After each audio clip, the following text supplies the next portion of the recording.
درود و سلام بینندگان ارجمند یوتیوب کانال روزنامه جمهوریت و هواداران برنامه گنج فرهنگ. حالا با یک جهان شادی و فرح وارد میشویم به حدود بخارای شریف و خود از خود ورد زبان ما میشود شعر معروف استاد رودکی: بوی جوی مولیان آید همه، یاد یار مهربان آید همه، ریگ آمو و درشتی های او، زیر پا چون پرنیان آید همه. آب جیهون با همه پهناوری، هنگ ما را تا میان آید همه. ای بخارا شاد باش و دیر زی، شاه نزدت شادمان آید همه. شاه ماه است و بخارا آسمان، ماه سوی آسمان آید همه. میر سرو است و بخارا بوستان، سر سوی بوستان آید همه.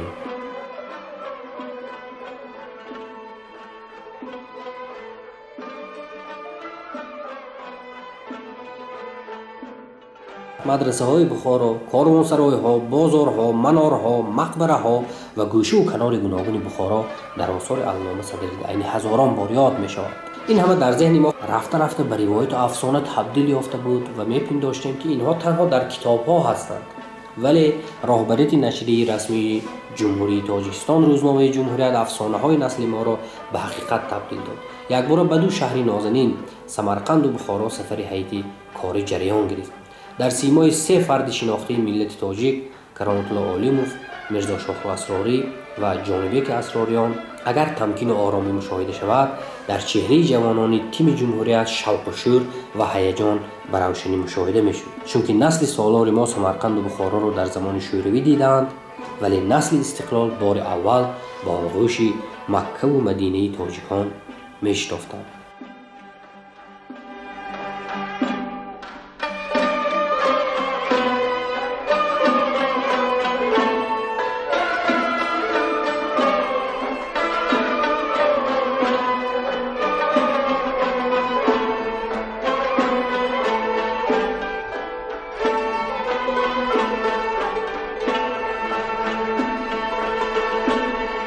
وقتی هیئت روزنامه‌نگاران جمهوریت با آغوش شهر وارد شده از مسافربر پیاده گشتند، همانا مخبر تلویزیون ازبکستان مطلوب آدینه و رئیس مرکزی فرهنگی تاجیکان و تاجیک زبانان بخارا رؤوف عوضوف ما را به صحبت کشیدند.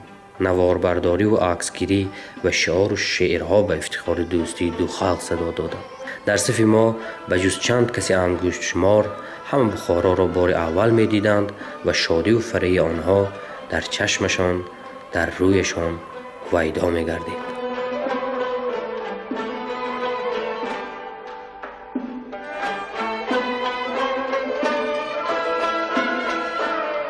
ما را نیمه روز دعوت کرده بودند به مرکزی فرهنگی تاجیکان و تاجیک زبانان بخارا. مراد از واخوری شنیدن همدیگر، عوض تجربه و اهدای تحفه‌های خاطره‌ای بود. جمهوریت با همان رسالت دیرین خویش، یعنی ترغیب سلوک صفا و آینده سازی صادق است و برای رشد فرهنگ تاجیک در هر گوشه دنیا هوسمند می‌باشد. از جمله در پرتو سیاست سروران دو کشور به هم قرین وظیفه‌دار است که چراغ دوستی و یگانگی خلق‌ها را فروزان نگه دارد و به مثل مشعل به دست فرداییان برساند. باور داریم که با مساعدت مرکز فرهنگی تاجیکان بخارا و در مجمع حکومت جمهوری ازبکستان به این مقصدهای نیک و نجیبمان میرسیم. با این اندیشه ها در محفل سخنرانی داشتند سرمحرر روزنامه جمهوریت استاد قربانعلی رحمانزاده. در برابر این رؤوف عوضوف با صمیمیت و مهر افزون با شادمانی این حرفها را گفت: روای تاجیکستانی ها به سمرقند بیشتر است و کاش که به بخارا نیز مثل شما عزیزان زود می آمدند. آینده نقشه داریم که با دستاندرکاران فیلارمانی دولت ازبکستان در شهر بخارا و شهر و نواحی تاجیکستان سفر کنیم. صنعت واسطه اصلی ترغیب ارزش‌های ملی و دوستی و برادری است. از دیدار یکایک شما شادیم. سرمحرر روزنامه جمهوریت قربانعلی رحمانزاده و اعضایان مرکز فرهنگ تاجیکان و تاجیک زبانان بخارا بسیار صمیمانه صحبت آراست، با همدیگر صحبت کردند. در برابر این اندیشه های چندی از اعضای فعال این مرکز را شنیدیم، بهره بردیم و برای ما و شما بار دیگر آشکار گردید که هر دو طرف هم تشنه دیدار، صحبت، تشنه محفل‌های گرمی ایجادی و علمی هستند.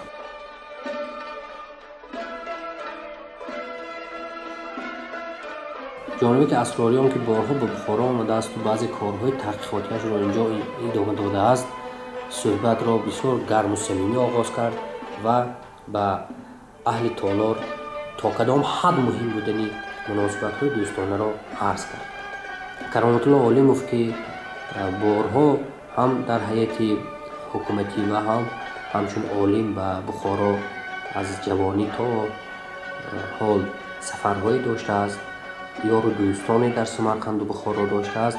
بسیار با یک صمیمیت و گرمی به خود خاص صحبت کرد که برای حاضرین یک جهان معنی و مضمون بخشید.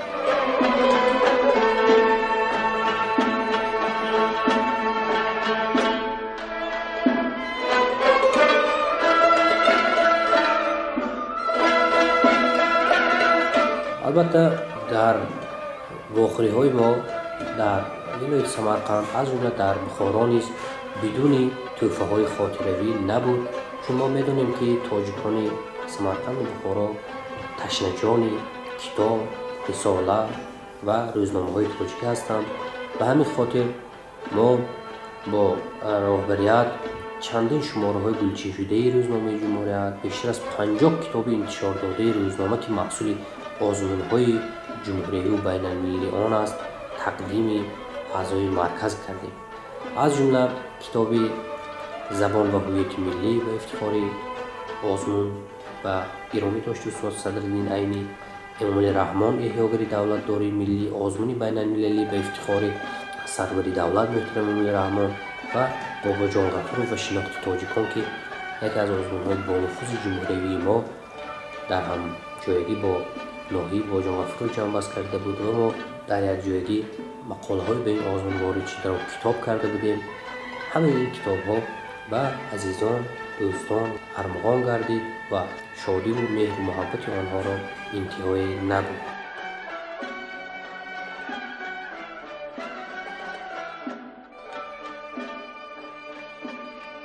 از فرصتی به دست آمده استفاده برده رؤوف عوضوف را به یک صحبت کوتاه دعوت کردیم و حالا اندیشه هایشان را میشنویم. السلام علیکم دوستان ارجمند، رفیقان محترم. ما در بخارا خرسند هستیم که امروز ازلا رشته دوستی برادری ازبکی تاجیک دوام کرده ایستاده است. خصوصا در بخارا 11 مدنی ملی مرکز هست، از همون یکش مرکز آفتاب سغدیان تاجیکان فارسانی بخارای شریف آفتاب سغدیان دارد. به این مرکز ما تاجیک زبانانی بخارا اعضا هستند. به ما حاضر 30 نفر زیاد اعضا اینجا داریم. غیر از این در تومن‌های هم اعضای ما هستند، بسیار در ناحیه‌های هم اعضایان هستند. ازلا آنها ساحه صنعت، ساحه مدنیت و دیگر ساحه تدبیرکارانی که هستند به اینجا به ما کمک می‌کنند. خصوصا حاکمی ولایت، حاکمی شهر و اینجا کمک داده در بخارای شریف مرکز دوستان، بینای مرکز دوستان کشادن. این سال 94 تاسیس یافتگی، من باز اینجا از 2020 رئیسم. اساسا من راهبر فیلارمونیای بخارا هستم. ما اونجا 120 نفر صنعتکاران اونجا کار میکنن. به همین خاطر این کارها را، این مورگ خانی را، بخارچه خانی را ما از 25 سال پیش سر کردگی ما به حاضرن به این امکانیت پیدا شد که اینا با بهترین ترغیبات کردن، تشویقات کردن، امکانیت پیدا کردن.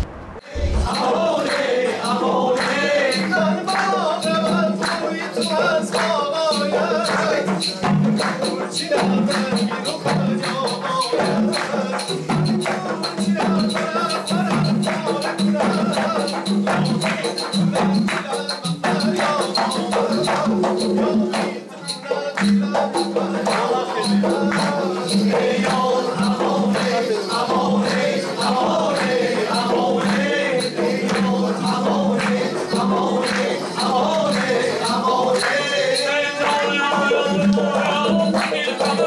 on,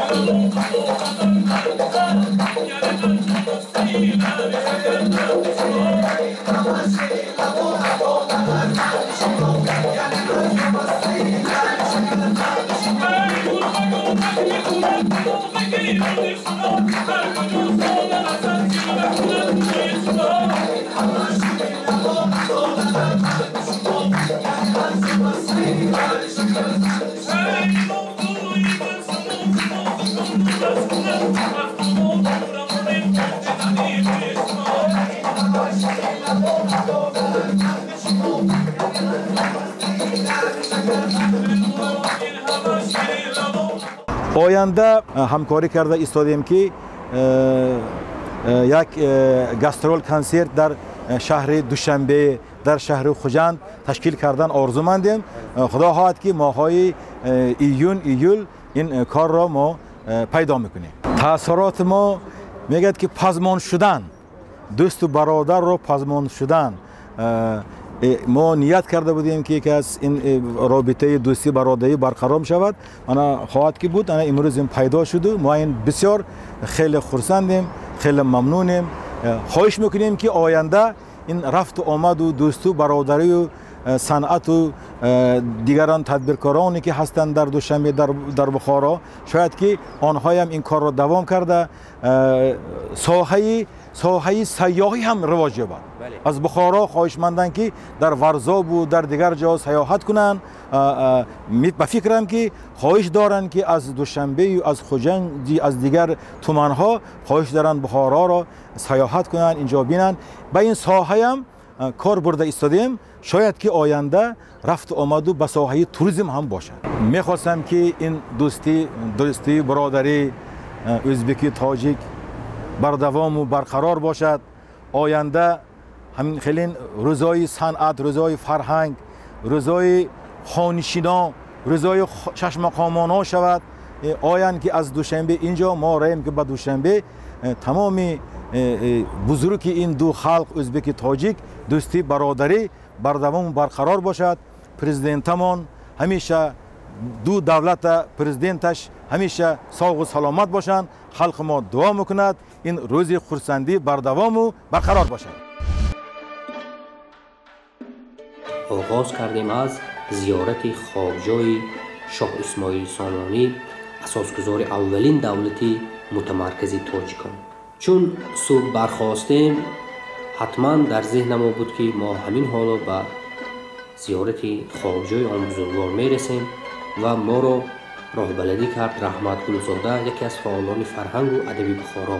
سبکروهای ما به سوی مقبره شاه اسماعیل سامانی راه گرفتند و در مقبره که با نام باغ شاهان سامانی معروف است ایست کردیم که اینجا در برابر مقبره این چنین دیوار بخارا، همون دیوار بخارای معروفی که ما در آثار تاریخی، نثری و نظمی بسیار وامیخوریم همینجاست. ما از دیدن این همه آبیده های تاریخی که در شعرها میخواندیم یک جهان تأثیرات میبرشیم. مقبره اسماعیل سامانی در مرکز باغ جایگیری است. آن را معماران دور با 18 نمود خشتچینی و خشت‌های گوناگون شکل ساختند. در سر قبر دعا و فاتحه خوانده به روی آن بزرگوار درود و دعا فرستاده شد.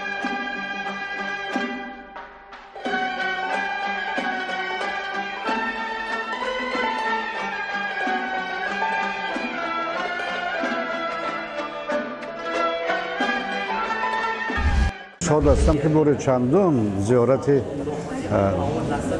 یکی از مقدسترین شخصیت های تاریخ تاجیک را زیارت میکنم. در تاریخ مردم ما به نام اسماعیل سامانی و زنجیره سامانیان اهمیت کمتر است. یعنی نبودن آنها گویا که تاریخ خالی است. در همون دوره هم ارج میگذاشتن به اسماعیل سامانی و سخن هم همین است از همون دوره که نامداری که از آن نام همه گیرد نام، ارجمندی که از آن ارج همه گیرد ارج. این درباره اسماعیل سامانی است. و حتی در اروپا و هم بری در نوشتهش میگه که در اسماعیل سامانی به صورت قدسیان است. او را هم در ردیف قدسیان مردم مقدس شناخته میشود. خب سخن اطراف آن که ما اینجا می‌بینیم و نامواژه‌هایی که مثل بخارا و مثل تاخرستان از دوران پیشتر و نام‌های دیگری که هستند. خب مرکز این سرزمینی است که از نام‌ها معلوم است که سرزمین مردم تاجیک نشین بوده و در هر قدم ما احساس میکنیم به وسیله واژه‌های موجوده. و وقتی که جوانان امروز به زیارت می آیند، من در اینجا پیوندی زنجیره نسل ها را می بینم که کنده نشود. مثلا ما در باب اسماعیل سامانی صحبت میکنیم، ما یک نسل کلان سالتر که واقف هستیم و جوانان امروز اینجا آمدن، ما یک نوع وصلگر همین دوره ها هست. خوشبختانه در این شب روز که محیط آرام و آسوده شد، محیط سیاسی در نظر دارم و شرافت دو راهبری که ادارات دولتی در دست آنها هست و من همون تلیران است که در اسماعیل سامانی بود در همین مردم میبینم و شما خوب آگاه هستید که نه تنها یک مناسبت جدی به دولت داری داشت و به رقیبان زمین مناسبت های جدی داشت که گفته بود که باره بخارا من هستم. بازدید و وادید گروه از جوانان روزنامه معرفی تاجیکستان جمهوریت در این شب و روز از اهمیت ویژه برخوردار است، زیرا تاریخ و یاد کردن از نیاگان نسل نو را آگاهتر و زیرکتر و فرد وطن را منورتر می نماید. این شهرها پایه‌گذار تمدن ملت ما هستند و هرگز از یاد مردم ما فراموش نبودند. مخصوصا امیر اسماعیل کنسپسی اولین دولتدار را به ما آموخت، آن را به دیوانها، وزارتها تقسیم کرد، به ادبیات، فرهنگ و صنعت ارج گذاشت و تحملگرایی را جاری نمود. پیروی کردن از کارنامه این ابرمرد شعار جوانان امروزی هم باید باشد.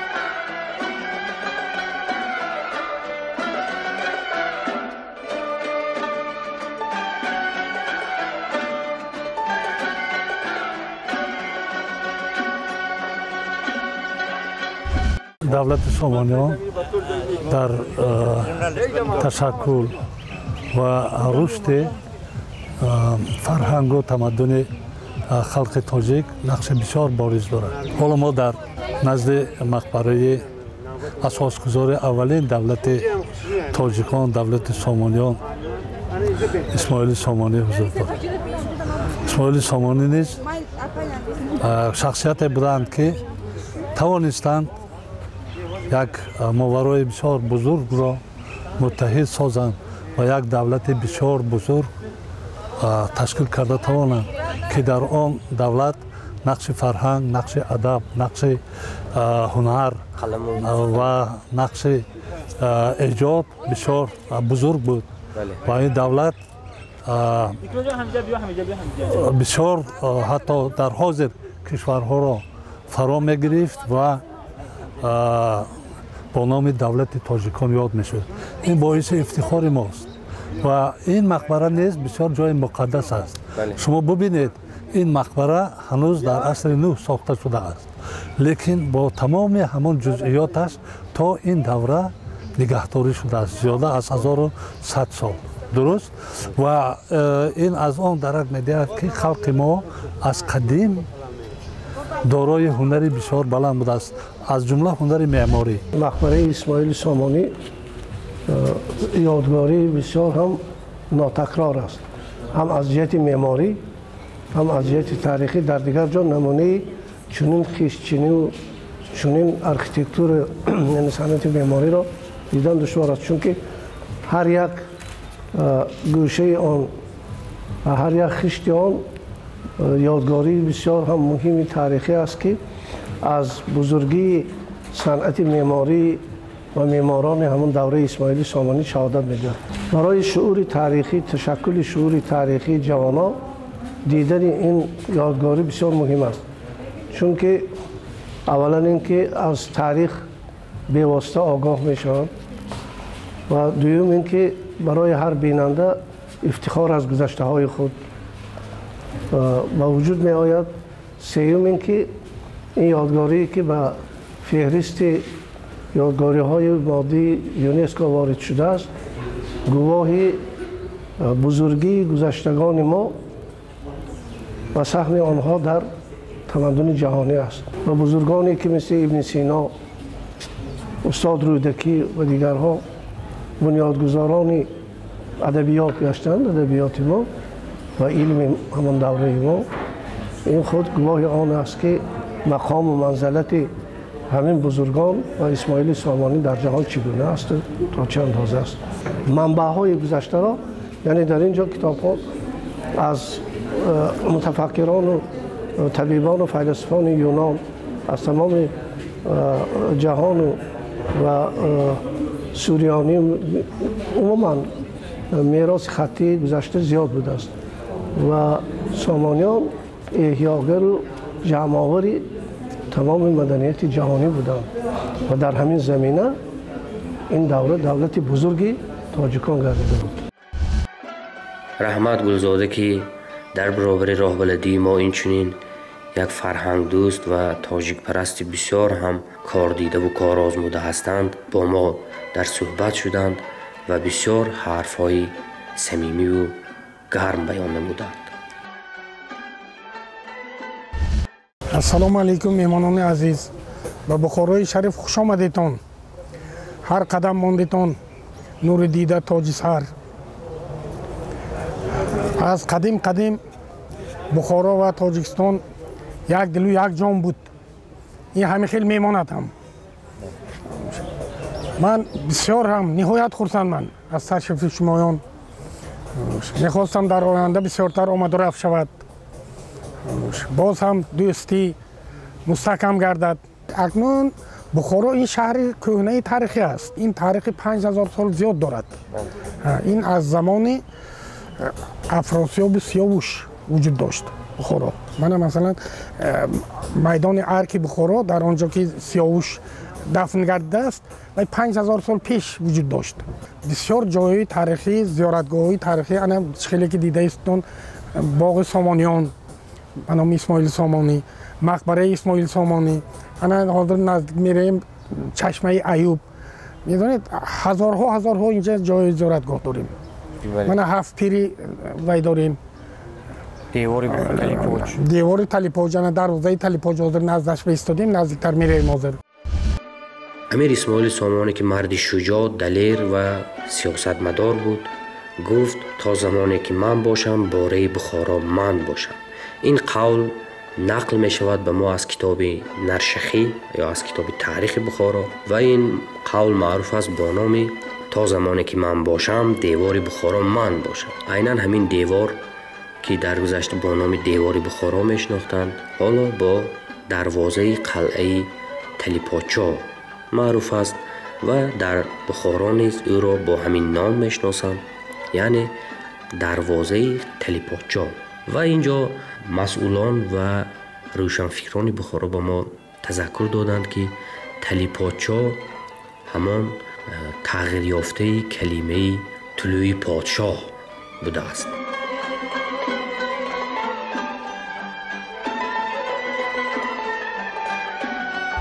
سراول میخواهم که منتداری خود را برای هدایت، برای دستگیری و دستور و راهبری دستگاه اجرایی پرزیدنت جمهوری تاجیکستان در رأس معلمه محترمه رحمان آزاده ملی و خاصتا مؤسس روزنامه ما، اساسگذار صلح و وحدت ملی، پیشوای معظم ملت محترم ملی رحمان رسانده باشم. محض دستگیری و دستور ایشان بود که ما امروز یک هیئت خیلی با نفوذ از مرکزهای تمدن آفر در مرکزهایی که ملت تاجیک همچون ملت تاریخ ساز، هویت ساز و تمدن پرور معرفی کردند و عالم شمول کردند دیدن کردیم. تاریخچه سفر همین است که ما دعوت شدیم در ماه مارس از جانب سفارت تاجیکستان در جمهوری برادر ازبکستان. نهایت موفق شدیم که روزهای 11-15 از باستان شهرهای تاجیک نشین دیدن کرده باشیم. بردی اساسی سفر ما در این همین است که ما ذره هم باشد در تقویت رابطه های دوستی که پایه‌گذارشان дар 5-6 соли охир роҳбарони ду давлат асосгузори сулҳуваҳдати миллӣ пешвои муаззаи миллати тоҷикон муҳтарам ҷаноби олӣ ва муҳтарам президенти ҷумҳурии Ӯзбекистон Шавкат Мирамонович ҳастанд. Заре ҳам бошад сам гузошта тавонистем. чорабинӣ бисёр чорабинии фарогир буд. Мо дигар бора итминон ҳосил кардем ки ин ду мардум ташнаи дидор буданд, ҳастанд ва мемонанд. аслан сиёсатро сиёсатмадорон месозанд. Бинобар ҳамин ман фикр мекунам ки ҳар ду ҷониб ҳам имрӯз аз сиёсате ки ин ду бузургмарди ду миллати таърихӣ роҳандозӣ карданд чун нақш дар санг барои ояндаҳо мемонад ва оғози марҳилаи навини дӯстии ду миллат маҳсуб меёбад. баъд аз зиёрати мақбараи амир исмоили сомонӣ ва пайвандони он пиёда рафтем ба тарафи арки бухоро.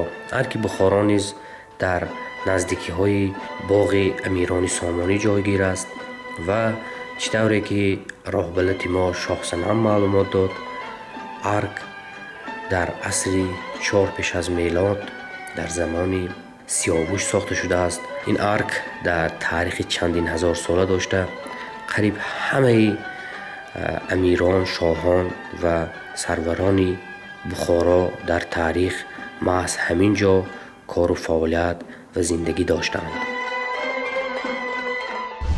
бухоро маркази ислому дин аст. самарқанд сайқали рӯи замин аст. бадахшон чатри симини замин аст. табиатро барангуштар нигин аст. хеле муқаддасоти мардуми тоҷиканд. ҳам бухоро, ҳам самарқанд, ҳам бадахшон, ҳам зарафшон. ва ман хеле хушнудам имрӯз ки дар сафари самарқанду бухоро қарор дорем. таъссуроти хеле нек бардоштам аз ин сафар, чунки хеле солҳо пас аз гӯем пош додани иттиҳоди шӯравӣ мо бори аввал аст ки дар самарқанду бухоро мешавем ва бори аввал аст ки боз бо тоҷикони самарқанду бухоро вохӯрдем. моро хуш истиқбол гирифтанд. бо вуҷуди кӯтоҳ будани фурсат лаҳзае бо ёди аллома дониш ва садри зиёр шудем ва рафтем сари хокҷои эшон. бояд ёдовар шавам ки роҳбалади мо нақл кард ва мо мувофиқи нақли ӯ, мувофиқи раҳнамоии ӯ рафтем ба мазори хоҷа исматуллоҳи бухорӣ ки маҳз ин ҷо дар баробари чандин бузург, чандин шайху донишманду орифи замон садри зиёро ин ҷо оварда гӯронданд.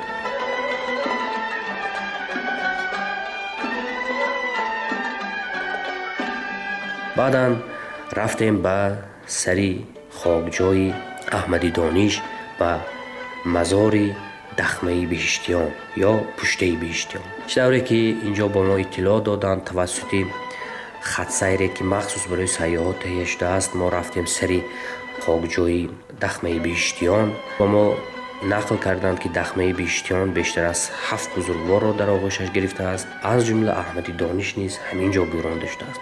ҳарчанд дақиқан дар куҷо будани мақбараи ӯ дар таърих ҳанӯз дақиқ нашудааст ва мисли як муаммо боқӣ мемонад. бо вуҷуди ин дар маълумотномае ки дар ин дахмаи биҳиштиён овехтанд, дар ҳамин маълумотнома навиштанд ки аҳмад махдуми калла ё машҳур бо тахаллуси аҳмади дониш ин ҷо гӯронда шудааст. ин ҷо низ мо ба ёди ӯ фитодем ва бояд ёдовар шавам ки ин пажӯҳишгар, таскиранигор, мунаҷҷим яъне ситорашинос ва шоиру нависандаву таърихнигори маъруфи тоҷик дар ташаккули миллати мо хидмати бисёр босазо кардааст ва ҷилд ҷилд осори гуногунсоҳаи ӯ то ҳанӯз барои мо хидмат мекунад.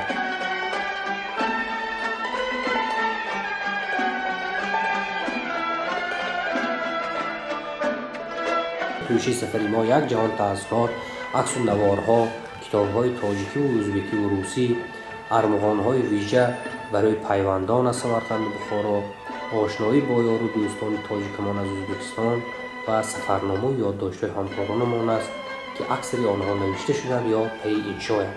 نشریه رسمی جمهوری تاجیکستان روزنامه جمهوریت بار دیگر گواهی تصدیق زد که یک جریده میتواند توسط صحیفه‌های رنگارنگ و پرمضمون خویش بین کشورها پل رابطه باشد، صلح و صفا را ترغیب کند و با سخن مومیای دلها گردد.